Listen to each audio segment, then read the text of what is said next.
مريدي لا تخف الله ربي، مريدي لا تخف الله ربي. عطاني رفعة نلت المنال، عطاني رفعة نلت المنال. مريدي لا تخف الله ربي، مريدي لا تخف الله ربي. الحمد لله رب العالمين والصلاة والسلام على سيد المرسلين. أما بعد فأعوذ بالله من الشيطان الرجيم. بسم الله الرحمن الرحيم. الصلاة والسلام عليك يا رسول الله وعلى آلك وأصحابك يا حبيب الله. الصلاة والسلام عليك يا نبي الله وعلى آلك وأصحابك يا نور الله. مجمع الزوائد حدیث نمبر 17298.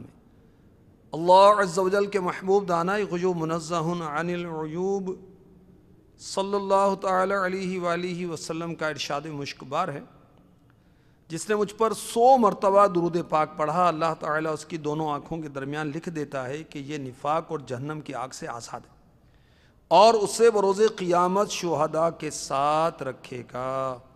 صلو علی الحبیب صلی اللہ تعالی علی محمد وعلی آلہ وصحبہ وبارک وسلم۔ فرمان مصطفیٰ صلی اللہ تعالی علیہ وسلم، نیت المؤمن خیر من عملہ، مسلمان کی نیت اس کے عمل سے بہتر ہے۔ اللہ تبارک و تعالیٰ کی رضا اور حصول ثواب کی نیت کے ساتھ سلسلے میں شرکت کیجیے، اور حسب حال جس قدر اچھی نیتیں زیادہ کریں گے اجر و ثواب بھی بڑھتا چلا جائے گا۔ غوث سمدانی، قندیل نورانی، شہباز لامکانی، شیخ عبد القادر جیلانی الحسنی والحسینی قدس سرہ الربانی کا عربی قصیدہ، جو کہ قصیدہ غوثیہ کے نام سے مشہور ہے، وہ اس سلسلے میں پیش کیا جا رہا ہے۔ اس کا ترجمہ اور اس کی وضاحت پھر اشعار کی جاتی ہے اور مدنی پھول چنے جاتے ہیں۔ میرے غوث پاک سید سادات، غوث الافراد، قطب الارشاد، قطب الاقطاب رحمۃ اللہ تعالی علیہ فرماتے ہیں: درست العلم حتی صرت قطبا ونلت السعد من مولا الموالی۔ میں علم کا درس دیتا رہا یہاں تک کہ قطب ہو گیا، اور میں نے اللہ تعالی کی مدد سے سعادت کو پا لیا۔ اس کو کسی نے قصیدہ غوثیہ کے شعر کو اردو میں یوں نظم کیا: درس اور تدریس علم دین نے، معرفت ربی کے اس آئین نے، اس قدر درجے کیے مجھ کو عطا، غوث سارے جہاں کا میں ہو گیا۔ تو درجہ قطبیت پر میرے غوث پاک فائز ہوئے، اس کا ایک سبب علم بھی ہے۔ مدی چینل کے ناظرین، علم یہ ایسی چیز ہے، ایسی شے ہے کہ جس کی وجہ سے انسان اعلیٰ سے اعلیٰ مناصب پر فائز ہو جاتا ہے۔ اللہ اکبر! علم کی کیا شان ہے! غوث پاک رضی اللہ تعالی عنہ کو علم سے بہت زیادہ دلچسپی تھی، اور علم دین حاصل کرنے کی خاطر ہی آپ نے جیلان سے بغداد کا سفر کیا، اور علم دین میں ایسا آپ کا شغف تھا کہ آپ خود جامعہ میں طلباء کو پڑھاتے تھے، اور طلباء کہیں اور جانا گوارا نہیں کرتے تھے، کیونکہ میرے غوث پاک علم و حکمت کے سر چشمہ تھے۔ سبحان اللہ! چنانچہ شیخ ابن قدامہ رحمۃ اللہ تعالی علیہ فرماتے ہیں، ہم 561 سنی ہجری میں بغداد شریف گئے تو ہم نے دیکھا کہ سیدنا شیخ عبد القادر جیلانی قدس سرہ النورانی ان میں سے ہیں جن کو وہاں پر علم، عمل اور حال و فتویٰ نویسی کی بادشاہت دی گئی تھی۔ کوئی طالب علم یہاں کے علاوہ کسی اور جگہ کا ارادہ اس لیے نہیں کرتا تھا کہ آپ کی ذات میں تمام علوم جمع تھے۔ جو آپ سے علم حاصل کرتے تھے، آپ ان تمام طلباء کے پڑھانے میں صبر فرماتے تھے، سینہ فراخ تھا، سیر چشم تھے۔ اللہ تعالیٰ نے آپ میں اوصاف جمیلہ اور احوال عزیزہ جمع فرما دیے تھے۔ امام ربانی شیخ عبد الوہاب شعرانی اور شیخ المحدثین عبد الحق محدث دہلوی اور علامہ محمد بن یحییٰ حلبی رحمۃ اللہ تعالی علیہم تحریر فرماتے ہیں کہ حضرت سیدنا شیخ عبد القادر جیلانی قدس سرہ النورانی 13 علوم میں تقریر فرمایا کرتے تھے۔ 13 علوم میں آپ بیان فرماتے تھے، سبحان اللہ۔ ایک جگہ حضرت علامہ شعرانی فرماتے ہیں حضور غوث پاک علی رحمۃ اللہ الرزاق کے مدرسہ عالیہ میں لوگ آپ سے تفسیر پڑھتے تھے، حدیث پڑھتے تھے، فقہ پڑھتے تھے، علم الکلام پڑھتے تھے۔ دوپہر سے پہلے اور بعد دونوں وقت لوگوں کو آپ تفسیر، حدیث، فقہ، کلام، اصول اور نحو پڑھاتے تھے۔ ظہر کے بعد مختلف قراتوں کے ساتھ قرآن مجید پڑھایا کرتے تھے۔ نہ کیوں کر سلطنت دونوں جہاں کی ان کو حاصل ہو، نہ کیوں کر سلطنت دونوں جہاں کی ان کو حاصل ہو، سروں پر اپنے لیتے ہیں جو تلوہ غوث اعظم کا، سروں پہ اپنے لیتے ہیں جو تلوہ غوث اعظم کا، ہمیں دونوں جہاں میں ہے سہارا غوث اعظم کا، ہمیں دونوں جہاں میں ہے سہارا غوث اعظم کا، رحمت اللہ تعالی علیہ۔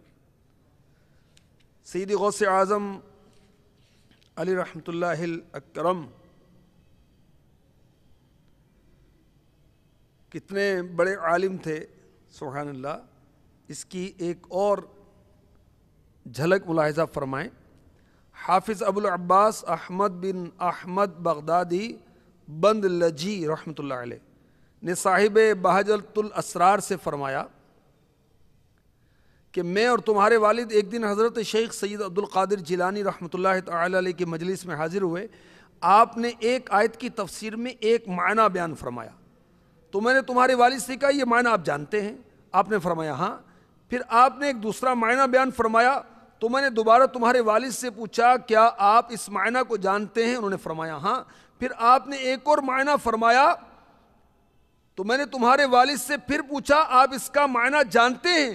اس کے بعد غوث پاک علی رحمت اللہ الرزاق نے 11 معنی بیان فرمائے، اور میں ہر بار تمہارے والد سے پوچھتا تھا کیا آپ ان معنی سے واقف ہیں؟ تو وہ یہی کہتے ان معنوں سے واقف ہوں، یہاں تک کہ غوث پاک نے پورے 40 معنی بیان کیے جو نہایت عمدہ اور عزیز تھے۔ 11 کے بعد ہر معنی کے بارے میں تمہارے والد کہتے تھے میں ان معنوں سے واقف نہیں ہوں۔ نہ کیوں کر سلطنت دونوں جہاں کی ان کو حاصل ہو، سروں پر اپنے لیتے ہیں جو تلوہ غوث اعظم کا، ہمیں دونوں جہاں میں ہے سہارا غوث اعظم کا۔ حضرت شیخ عبد الحق محدث دہلوی رحمۃ اللہ تعالی علیہ اخبار الاخیار صفحہ 11 پر لکھتے ہیں کہ ایک روز کسی قاری نے غوث پاک کی مجلس میں قرآن پاک کی ایک آیت تلاوت کی، تو غوث پاک نے اس آیت کی تفسیر میں پہلے ایک معنی بیان کیے، پھر 2، اس کے بعد 3، یہاں تک کہ حاضرین کے علم کے مطابق آپ نے اس آیت کے 11 معنی بیان فرمائے، پھر دیگر وجوہات بیان کی جس کی تعداد 40 تھی، اور ہر وجہ کی تائید میں علمی دلائل بیان فرمائے، اور ہر معنی کے ساتھ سند بیان فرمائی۔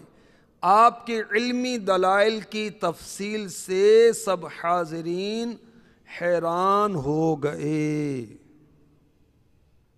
کیا شان غوث اعظم کی، سبحان اللہ۔ فرشتے مدرسے تک ساتھ پہنچانے کو جاتے تھے، یہ دربار الہی میں ہے رتبہ غوث اعظم کا، ہمیں دونوں جہاں میں ہے سہارا غوث اعظم کا۔ اے عاشقان غوث اعظم، غوث پاک کتنے بڑے عالم تھے آپ نے سنا۔ کیا ہمیں فرض علوم آتے ہیں؟ غور کیجئے کون کون سے علوم سیکھنا ہم پر فرض ہیں، معلوم ہے ہمیں یہی معلوم نہیں تو پھر علم کا کیسے معلوم ہو کہ ہم نے یہ سیکھا ہے نہیں سیکھا؟ تو دعوت اسلامی کا مدنی چینل علم دین سکھانے کے لیے موجود ہے، دن رات مدنی پھول دے رہا ہے۔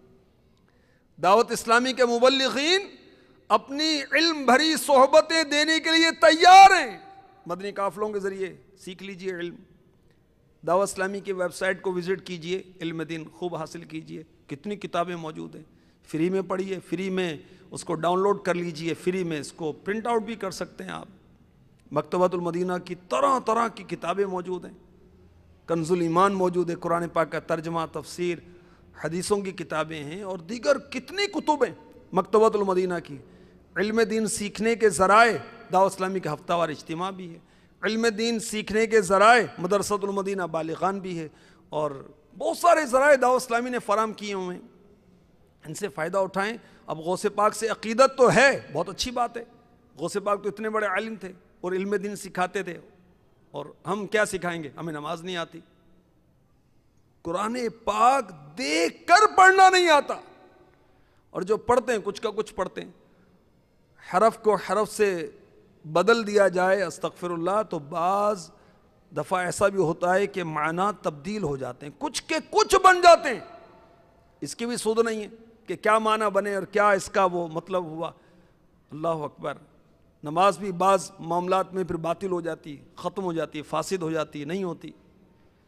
تو غوث پاک کے صدقے میں کاش ہمیں بھی علم دین سیکھنا نصیب ہو جائے۔ آپ باپ ہیں تو باپ کی ذمہ داری ہے، کہیں سیکھیں نا، بیٹے کو بیٹے کی ذمہ داری سیکھنی ہے، شوہر کو بیوی کے حقوق کے بارے میں سیکھنے، اور عورت کو اپنے شوہر کے بارے میں سیکھنا ہے، بچوں کی تربیت کے بارے میں سیکھیں، بچے ماں باپ کا ادب و احترام سیکھیں، شریعت اسلامیہ کا کیا حکم ہے اس بارے میں، کفریہ کلمات کے بارے میں علم سیکھیے، کفریہ کلمات کے بارے میں سوال جواب کتاب پڑھیے، بحر شریعت پڑھیے، فتاوی رضویہ پڑھیے، احیاء العلوم پڑھیے، تصوف سیکھیے۔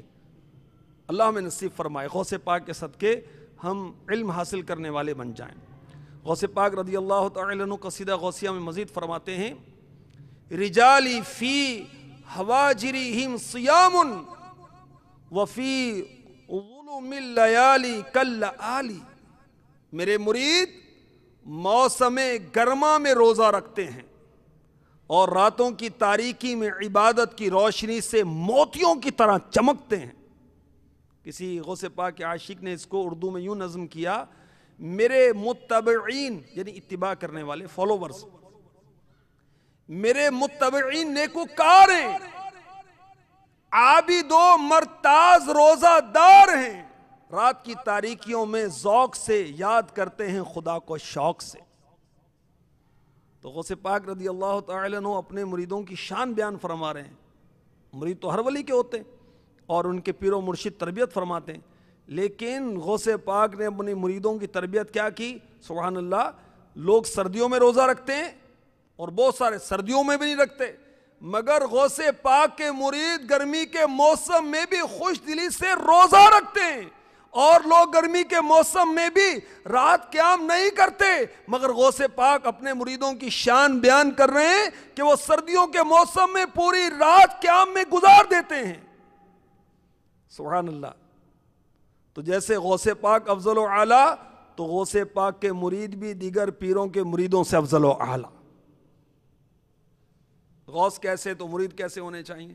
اب غور کریں، میرے غوث پاک نے 40 سال عشاء کے وضو سے فجر کی نماز ادا کی. میرے غوث پاک نے 15 سال ہر رات پورا قرآن ختم کیا. تو ایک غوث پاک کے عاشق، ایک غوث پاک کے دیوانے، 11ویں پر ٹوٹ پڑنے والے، بہت اچھی بات ہے. مسلمانوں کو کھانا کھلانا بہت اچھا ہے، غوث پاک کی نیاز کرنا بہت اچھا ہے. بے نیازی ہیں بہت اچھا ہے. نمازی ہیں یا نہیں یہ تو غور کریں. نیاز کیا ہے؟ مستحب کام ہے، ثواب کا کام ہے. نماز کیا ہے؟ فرض ہے. فرض جماعت کے ساتھ پڑھنا واجب ہے. واجب ادا نہیں کرے گا گناہ ملے گا.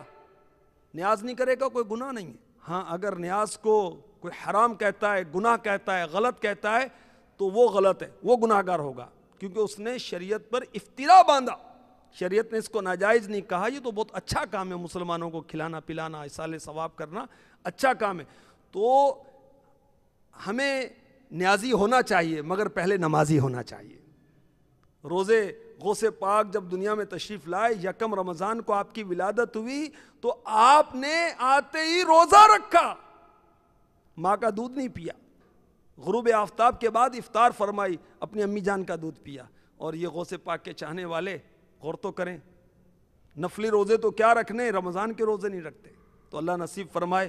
میرے آقا علیہ الصلوۃ والسلام ہر پیر کو روزہ رکھتے ہیں، اور مدنی انعامات میں امیر اہل سنت نے ہفتہ وار روزے کا ارشاد فرمایا ہے. ہر پیر کا روزہ رکھنا سنت ہے. میرے آقا علیہ الصلوۃ والسلام جمعرات کا بھی روزہ رکھتے تھے، ایام 20 کے روزے بھی رکھتے تھے، چاند کی 13، 14، 15 تاریخ کو. اللہ ہمیں نصیب فرمائے غوث پاک کی نسبت، غوث پاک کی محبت، آپ کی اطاعت، آپ کی اتباع نصیب فرمائے. آمین بجاہ النبی الامین صلی اللہ تعالی علیہ وسلم. مريدي لا تخف الله ربي، مريدي لا تخف الله ربي. عطاني رفعة نيت المنال، عطاني رفعة نيت المنال. مريدي لا تخف الله